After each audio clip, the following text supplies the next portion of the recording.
Hello student, कैसे हैं आप। उम्मीद करता हूं सभी लोग अच्छे होंगे और टाइटल और थंबनेल दोनों से आपने पहचान ही लिया है कि आज हम एक नई रिक्रूटमेंट के नोटिफिकेशन के बारे में चर्चा करने वाले हैं। सर, ये नोटिफिकेशन किसका है? आप टाइटल से पहचान गए ना। यस, राजस्थान हाई कोर्ट में एक नई वैकेंसी आई है सिस्टम असिस्टेंट के लिए। एग्ज़ाम आपका 2024 में होना है, लेकिन रिक्रूटमेंट अभी से स्टार्ट होने वाला है। क्या है वैकेंसी, कितनी है आपने देख लिया होगा। कंप्यूटर से आपकी 230 वैकेंसी है, 230। तो बारी बारी के से हम चर्चा करते हैं। चर्चा के जो पॉइंट रहेंगे उसमें इंपॉर्टेंट डेट्स रहने वाली हैं, चाहे तो एप्लीकेशन स्टार्ट हो, एग्जाम डेट हो, एडमिट कार्ड डेट हो, एज की क्राइटेरिया, एज कितना लिमिट है, एलिजिबिलिटी क्या है, और सबसे इम्पोर्टेंट रहेगा एग्ज़ाम पैटर्न और सिलेबस। क्योंकि पैटर्न एक बार पता चल जाए फिर सिलेबस हमारे सामने होता है तो कोई दिक्कत नहीं आती। तो बारी बारी के से इन पॉइंट पर चर्चा करेंगे और पीडीएफ आपको एज अ नोटिफिकेशन का टेलीग्राम या फिर वीडियो के डिस्क्रिप्शन में मिल जाएगा। तो हम उन पॉइंट पर विशेष ध्यान देंगे जो कि मतलब ज़रूरी हैं, और कुछ पॉइंट हम थोड़ा सा जनरली बात करेंगे। अगर आपको किसी पॉइंट को और डिटेल में करना हो तो आप नोटिफिकेशन की मदद से जा सकते हैं, क्योंकि नोटिफिकेशन का पीडीएफ भी मैं आपको प्रोवाइड करा दूंगा भाई। ठीक है, चलिए, तो ये नोटिफिकेशन है, ये पीडीएफ है जो अभी आया है। हम उसके एक एक पॉइंट पर चर्चा करेंगे। पहला पॉइंट है, लेकिन उससे पहले अगर आप देखेंगे तो यहाँ पर लिखा हुआ है कि सिस्टम असिस्टेंट के रिक्त पद पर डायरेक्ट भर्ती है। डायरेक्ट भर्ती होगी। पहले पॉइंट में लिखा है कि राजस्थान हाई कोर्ट, जो राजस्थान हाई कोर्ट जोधपुर में है, उसके नियम के अनुसार, नियम कौन सा है आपका 2000 है, एज अमेंडमेंट आपका सिस्टम असिस्टेंट पर डायरेक्ट भर्ती हेतु ऑनलाइन जो फॉर्मेट है उनके एप्लीकेशन फॉर्म आमंत्रित किए जाते हैं। ठीक है, इसमें कोई दिक्कत नहीं। लेकिन इसमें जो पॉइंट है ना, पहले पॉइंट में वो ये है कि 2 वर्ष की अवधि तक आपको प्रोविजनरी ट्रेनिंग के रूप में रखा जाएगा। यानी 2 वर्ष आपकी जो प्रोविजनरी ट्रेनिंग के फॉर्म में आप काम करेंगे। 2 वर्ष के बाद आपका जो पे स्केल है वो लेवल 8 पर, यानी जिसका जो रेंज है वो 26,300 से लेकर 83,500 तक आपका पे रहने वाला। लेकिन 2 साल तक आपका जो सैलरी है वो 18,500 यानी 18,500 रुपये आपको मिलने वाले हैं। ठीक है, चलिए, बाकी और भी पॉइंट लिखा है तो इसमें इतना ज़रूरी नहीं। दूसरा पॉइंट है कि नंबर ऑफ वैकेंसी कितनी है। तो टोटल वैकेंसी हमारी 230। अगर हम इनका कैटेगराइजेशन करें तो अनरिजर्व में हमारे पास 85 है, ईडब्ल्यूएस में हमारे पास 23 है, एससी में 36 है, और एसटी में हमारे पास 27, ओबीएस नॉन क्लेम जो एनसीएल होता है उसमें 48 है, और मोस्ट बैकवर्ड क्लास में आपका 11 है, और पीडब्ल्यू में आपके पास 13 है। टोटल मिला के 230 वैकेंसी होती हैं, 223। तो आप अपनी कैटेगरीज के हिसाब से इन वैकेंसी को आप देख सकते हैं कि अगर आप फीमेल हैं तो आपके कैटेगरी में कितनी वैकेंसी को ध्यान में रखते आपको फॉर्म भरना है। तीसरा पॉइंट है वेरियस कैटेगराइजेशन। इन्हीं के अंदर भी कैटेगराइजेशन किया गया है कि महिलाओं के संबंध में क्या रखना है। अगर आप एक्स सर्विसमैन हैं तो उसके संबंध में, अगर आप दिव्यांग हैं तो उसके संबंध में क्या क्या पॉइंट है। तो जो जनरल पॉइंट होते हैं किसी भी एग्ज़ाम के हिसाब से वही सारे पॉइंट हैं। अगर आप उनको फॉलो करते हैं तो इसमें ज़्यादा दिक्कत नहीं आएगी। इसी प्रकार है पॉइंट नंबर में 4th में आपका कास्ट सर्टिफिकेट से रिलेटेड है। यानी अगर आप जिस कैटेगरी में फॉर्म भर रहे हैं उसका आपके पास सर्टिफिकेट है कि नहीं, उसके बारे में बात करी गई है। ठीक है, चलिए आगे हम जाते हैं। तो आगे जाने पर हमें 5th वाला जो इम्पोर्टेंट है, सर हमारे पास एलिजिबिलिटी क्या होनी चाहिए। तो मिनिमम जो एकेडमिक क्वालिफिकेशन आपके पास होनी चाहिए वो बीटेक या बीएससी इन कंप्यूटर साइंस है। अगर आपने कंप्यूटर साइंस में बीटेक या बीएससी किया है तो आप एलिजिबल हैं, या फिर इसके इक्विवेलेंट कोई डिग्री है आपके पास तो आप एलिजिबल हैं, इसके इक्विवेलेंट। ठीक है, दूसरा है कि आप किसी भी स्ट्रीम में ग्रेजुएट हैं, कोई भी स्ट्रीम में आपने ग्रेजुएशन कर रखा है तो साथ ही साथ में आपके पास पीजीडीसीए या फिर डोइक का ए लेवल का सर्टिफिकेट होना ज़रूरी है। ए लेवल का आपके पास डिप्लोमा है तो आप एलिजिबल हो जाएंगे अगर आपने दूसरी फील्ड में ग्रेजुएशन किया है तो, ठीक है। इसके अलावा post polytechnic diploma in computer application या फिर 3 साल का कंप्यूटर साइंस इंजीनियरिंग या फिर कंप्यूटर एप्लीकेशन इंफॉर्मेशन टेक्नोलॉजी या इसके इक्विवेलेंट जो पॉलीटेक्निक इंस्टीट्यूशन है उसमें आपने 3 साल का डिप्लोमा किया है तो आप इस वैकेंसी के लिए एलिजिबल हैं। हाँ, कुछ स्टूडेंट इस चीज़ पर भी कमेंट करेंगे, सर क्या डीसीए वाले एलिजिबल है, हमने ग्रेजुएशन किया है, हमारे पास डीसीए है, हम एलिजिबल होंगे? नहीं, क्लियर बोल रखा है कि ग्रेजुएशन के साथ पीजीडीसीए होना ज़रूरी है, या फिर आप अगर डिप्लोमा लगा रहे हो तो आपके पास 3 साल का कंप्यूटर डिप्लोमा होना ज़रूरी है। 3 साल का कोई भी है तो आपकी एलिजिबिलिटी इसमें मानी जाएगी। तो 5th वाला देख लिया। और हाँ, जो स्टूडेंट लास्ट ईयर या फिर लास्ट सेमेस्टर में हैं वो भी इसमें एलिजिबल होंगे, लेकिन उनके लिए ये है कि उनका जो सर्टिफिकेट रहेगा जो लास्ट वाला जो फाइनल वाला वो 7 दिन पहले होना चाहिए। 7 दिन पहले किसके? आपका जो रिटन एग्जाम है उसके रिजल्ट से 7 दिन पहले की डेट का होना चाहिए, ठीक है ना। तो इस चीज़ का आप ध्यान रखना। फिजिकल फिटनेस आपको पता है, फिजिकल में कोई दिक्कत नहीं होना चाहिए, तो आपकी फिजिकल फिटनेस कंप्लीट रहेगी, जो फिजिकल के नॉर्मल रूल रहते हैं उसी के अनुसार। अच्छा, नेशनलिटी आपको पता है कि भारत, नेपाल या भूटान कहीं का भी नागरिक है तो आप एलिजिबल होंगे। यानी राजस्थान के अलावा अदर जो स्टेट के जो स्टूडेंट हैं, जो अदर राज्यों के हैं, जैसे हमारे मध्य प्रदेश के स्टूडेंट हैं, वो भी इस एग्ज़ाम के लिए एलिजिबल होंगे। अगर आप एलिजिबिलिटी एज इन सब को फॉलो करते हैं तो आप भी फॉर्म भर सकते हैं। एज का क्राइटेरिया क्या है?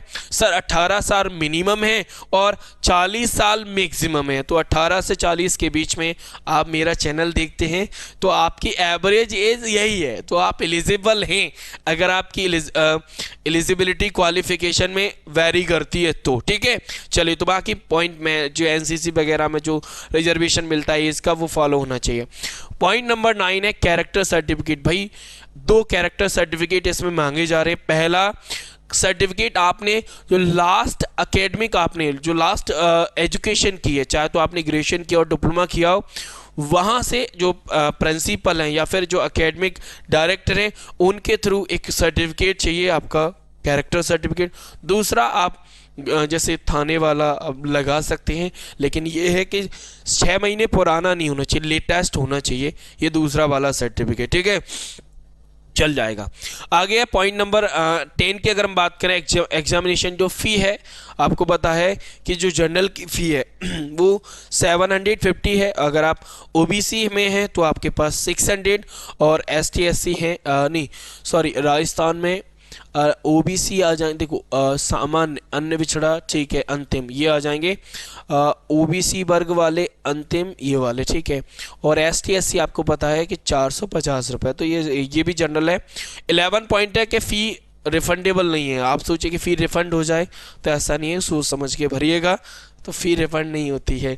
आगे है पॉइंट नंबर 12। पॉइंट नंबर आपकी जो डिस्क्वालिफिकेशन फॉर अपॉइंटमेंट, यानी किसी व्यक्ति ने फॉर्म भरा, उसके जो फॉर्म भरने की अपॉइंटमेंट को क्वालिफाई नहीं किया जाएगा, उसके पीछे रीज़न क्या है? पहला पॉइंट है नो मेल है फीमेल कैंडिडेट। अगर किसी के पास एक से ज़्यादा हस्बैंड वाइफ है, मतलब कोई व्यक्ति है जो 2 वाइफ रख रहा है, तो वो एलिजिबल नहीं है। कोई मेल फीमेल अगर किसी ऐसे पर्सन के साथ शादी करी जिसके पास ऑलरेडी पहले से वाइफ है, तो वो भी एलिजिबल नहीं है। साथ ही साथ में एक पॉइंट ज़रूर होना चाहिए, वो ये है कि अगर किसी ने शादी में वो दहेज लिया है, वो भी नहीं। एक यहाँ पर पॉइंट ये भी है कि किसी व्यक्ति के पास अगर 2 से ज़्यादा बच्चे हैं तो वो भी एलिजिबल नहीं माना जाएगा, उसका फॉर्म भी डिस्क्वालीफाई कर दिया जाएगा, ठीक है। सबसे इम्पोर्टेंट है इसमें जो हमारे इम्पोर्टेंट डेट्स, एज और क्वालिफिकेशन के अलावा, वो है एग्ज़ाम का स्कीमा, मतलब स्कीम और सिलेबस का क्या पैटर्न रहेगा उसके बारे में हम 13 में चर्चा करने वाले हैं।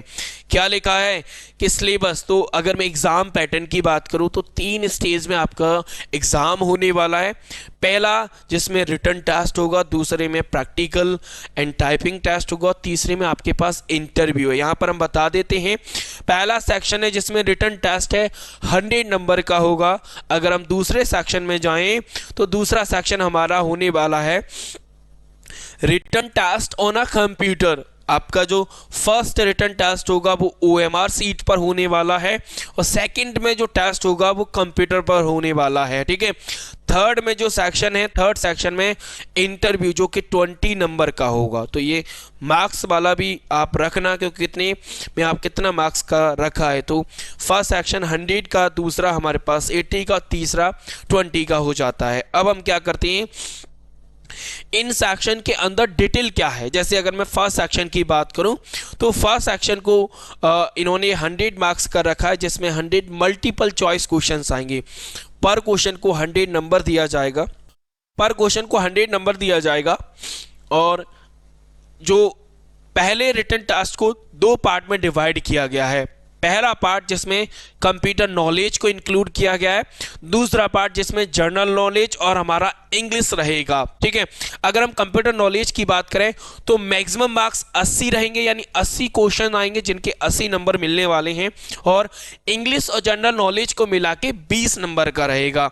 लेकिन मिनिमम मार्क्स अगर आप SC ST या फिर PH कैंडिडेट हैं तो आपके पास 40 नंबर होना जरूरी है, यानी 40%। अगर आप अदर कैंडिडेट हैं, अदर किसी कैटेगरी में आते हैं, तो मिनिमम जो क्वालिफाई मार्क्स हैं वो 45% होना जरूरी है। ड्यूरेशन टाइम कितना मिलेगा सर, 2 घंटे का समय, यानी 100 क्वेश्चन 2 घंटे का समय, लेकिन मिनिमम आपको 40%, SC ST और अदर कैंडिडेट को 45% नंबर लाना जरूरी है। कुछ और भी पॉइंट है, वैसे मैंने बता दिया है, ये दोनों पॉइंट की मैंने चर्चा कर ली। दूसरा पॉइंट ये लिखा है कि OMR सीट पर आपका पेपर होगा, यानी ऑफलाइन होगा। तीसरा पॉइंट है कि कोई भी निगेटिव मार्किंग नहीं है इसमें, पहले पेपर में कोई निगेटिव मार्क, अगर गलत करते हो तो टेंशन नहीं लेना।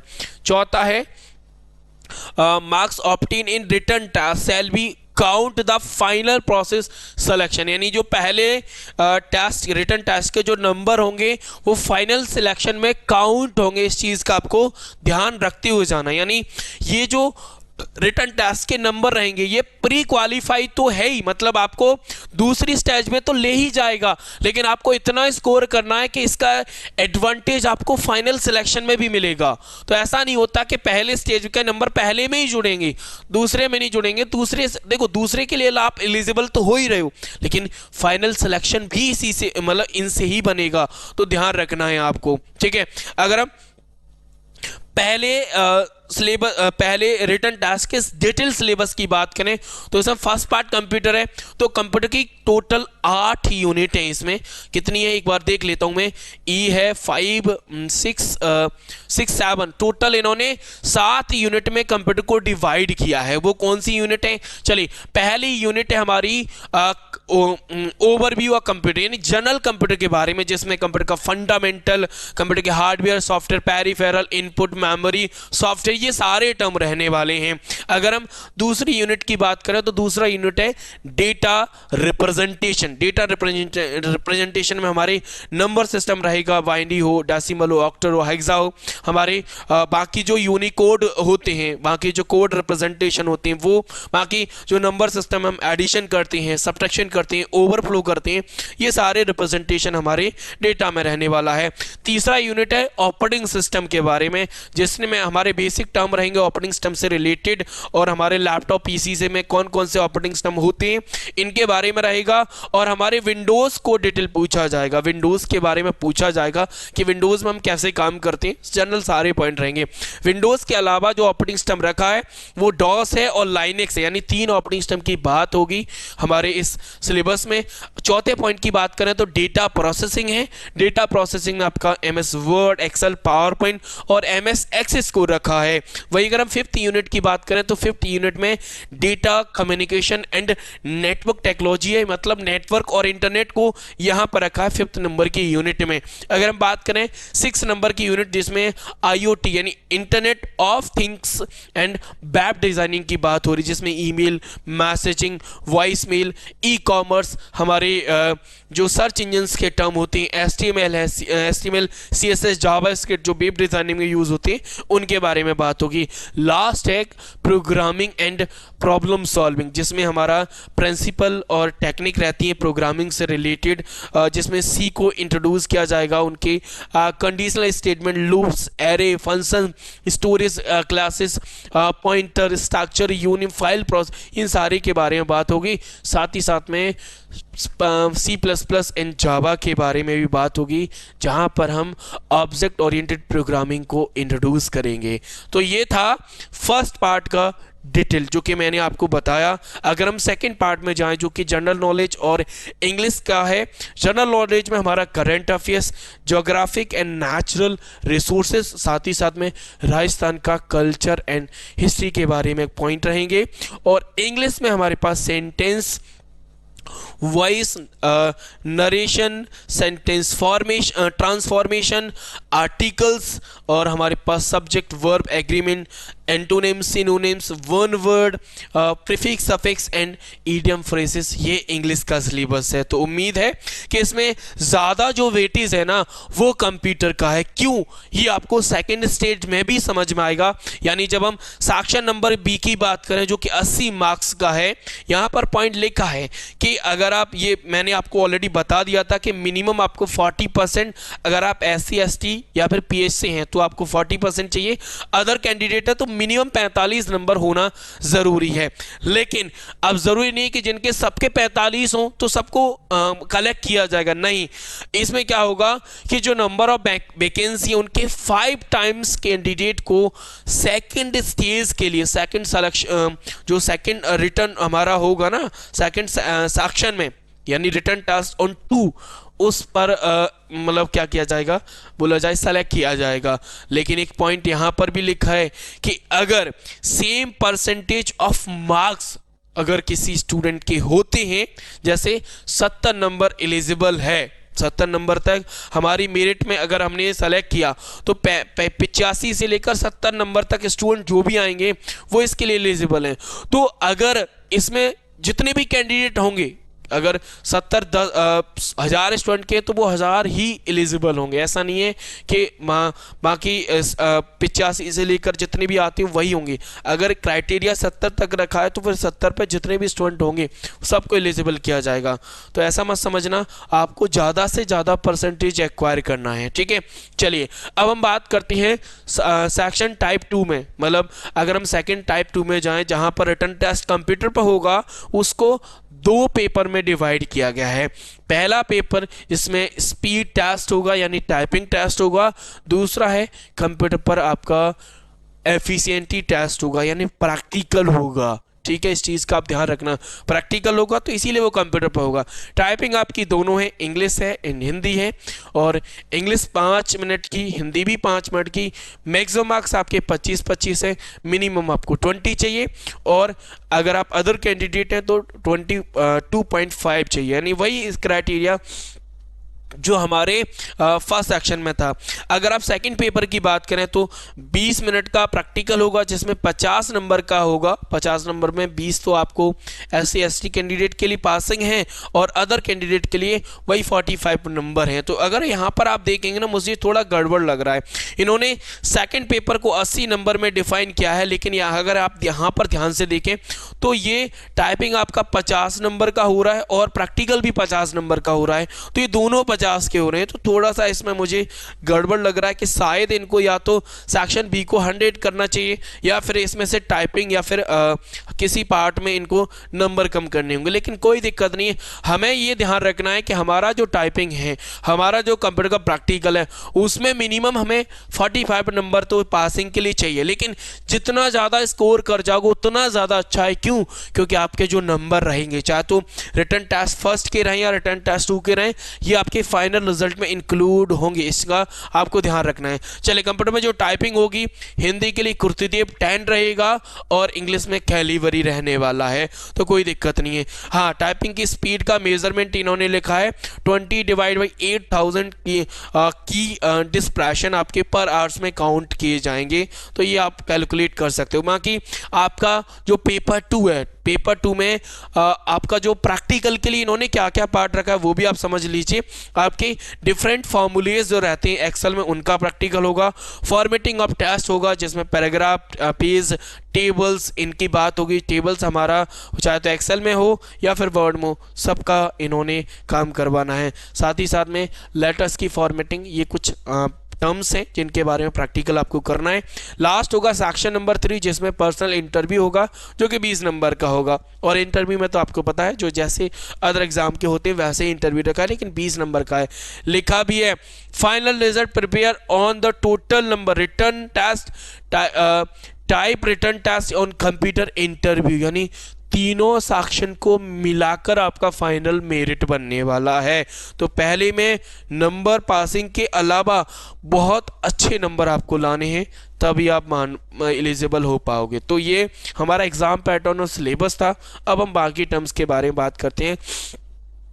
आप ऑनलाइन फॉर्म कहाँ पे भरोगे, तो आपको पता है राजस्थान की जो ऑफिशियल वेबसाइट है उसी पर आपको फॉर्म भरने होंगे, ठीक है ना। एप्लीकेशन फॉर्म कब स्टार्ट हो रहे हैं, तो डेट आपका 4 यानी 4 जनवरी से आपका फॉर्म, एप्लीकेशन फॉर्म स्टार्ट हो जाएंगे। ये वीडियो हमने पहले बना दिया है, लेकिन 18 दिसंबर को नोटिफिकेशन आ गया था। 4 तारीख से फॉर्म स्टार्ट होंगे। अंतिम तारीख आपको पता है 3 फरवरी है, शाम 5 बजे तक, ध्यान रखना। ये फॉर्म आपके 1 बजे से स्टार्ट होगा। परीक्षा की शुल्क के लिए भी वही समय रखा है, लेकिन अंतिम एक डेट और मिल जाएगी। अगर आपने फॉर्म मतलब रजिस्ट्रेशन कर लिया, फीस नहीं भरी है, तो फीस भरने के लिए एक समय और मिल जाता है। 4 फरवरी तक आप फीस भर सकते हो। फीस तो वही जो बाकी चीज़ों की रहती है, आप debit card, credit, net banking के थ्रू, इसमें कोई दिक्कत नहीं है। कुछ इंस्ट्रक्शन है एप्लीकेशन फॉर्म भरने के लिए, तो जनरल पॉइंट है, अगर आप कोई भी ऑनलाइन फॉर्म डालती हैं तो वही सारे पॉइंट हैं कि आपने एक बार भर दिया फिर चेंज नहीं होगा। जो भी कैटेगरी सेलेक्ट करें आप सोच समझ के करें, जो भी आईडी प्रूफ लगाएं वो भी लगाएं। और अगर आप परीक्षा के जो स्थान है, मंथ है, डेट है, यानी place, month, date of examination, ये आपको जो हमारी ऑफिशियल वेबसाइट या राजस्थान द्वारा जोधपुर जो हाई कोर्ट की परीक्षा है वो जोधपुर या फिर जयपुर में आयोजित होगी। यानी आपका जो परीक्षा है 2 लोकेशन पे कंडक्ट किया जा सकता है, और वो या तो जोधपुर या फिर जयपुर, दोनों में से एक रहेगा। और जो डेट, माह, दिनांक, ये फिर अधिकार है वो खुद ही लॉन्च करेंगे, खुद ही बताएंगे। लेकिन 2024 में होना है तो जनवरी या फरवरी जो भी आएगा वो हम आगे डिसाइड कर लेंगे, ठीक है। लेकिन फरवरी, जनवरी, फरवरी दोनों तो आने ही नहीं है, क्योंकि पेपर आप मार्च या अप्रैल में ले सकते हैं, क्योंकि जो फॉर्म भरने की डेट है वो लास्ट आपका फरवरी हो रहा है। तो उस हिसाब से एडमिट कार्ड डाउनलोड के लिए आपका यूजर पासवर्ड की ज़रूरत होगी, तो वहाँ से आप डाउनलोड कर सकते हैं।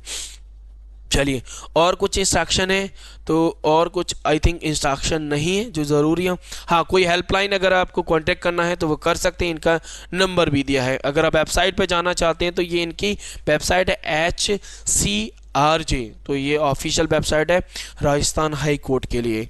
तो ये कुछ इंपॉर्टेंट पॉइंट थे, लेकिन यहाँ पर अगर मैं समराइज करूँ तो राजस्थान हाई कोर्ट में सिस्टम असिस्टेंट की वैकेंसी है 230, जिसका एप्लीकेशन फॉर्म 4 जनवरी 2024 से स्टार्ट होना है। अंतिम तारीख 3 फरवरी है, ठीक है ना। एग्ज़ाम का जो मतलब एक्सपेंडेड टेंटेटिव डेट अगर मैं बोलूँ मेरे अपनी तरफ से तो मार्च या अप्रैल ही जाएगा, लेकिन अप्रैल के चांसेस ज़्यादा हो जाते हैं क्योंकि ज़्यादातर पेपर वो लोग कराते हैं। और अगर मैं एग्ज़ाम पैटर्न की बात करूं तो 3 सेक्शन में पेपर होना है। रिटर्न टेस्ट OMR पर होगा, दूसरा रिटर्न टेस्ट जो कि कंप्यूटर पर होगा जिसमें टाइपिंग और प्रैक्टिकल होगा, थर्ड में हमारा इंटरव्यू रहेगा। फर्स्ट सेक्शन में पेपर को 2 पार्ट में डिवाइड किया गया है OMR वाले को, जिसमें कंप्यूटर 80 का और बाकी जनरल और इंग्लिश को मिला के 20 बनता है। वहीं दूसरे सेक्शन में टाइपिंग हिंदी इंग्लिश दोनों हैं और हमारा कंप्यूटर का प्रैक्टिकल भी है, तो इसका विशेष ध्यान देना है। एलिजिबिलिटी, अगर आपने कंप्यूटर में कोई भी डिग्री किया है अगर या फिर 3 साल का डिप्लोमा किया है तो आप एलिजिबल हैं, आप भर सकते हैं।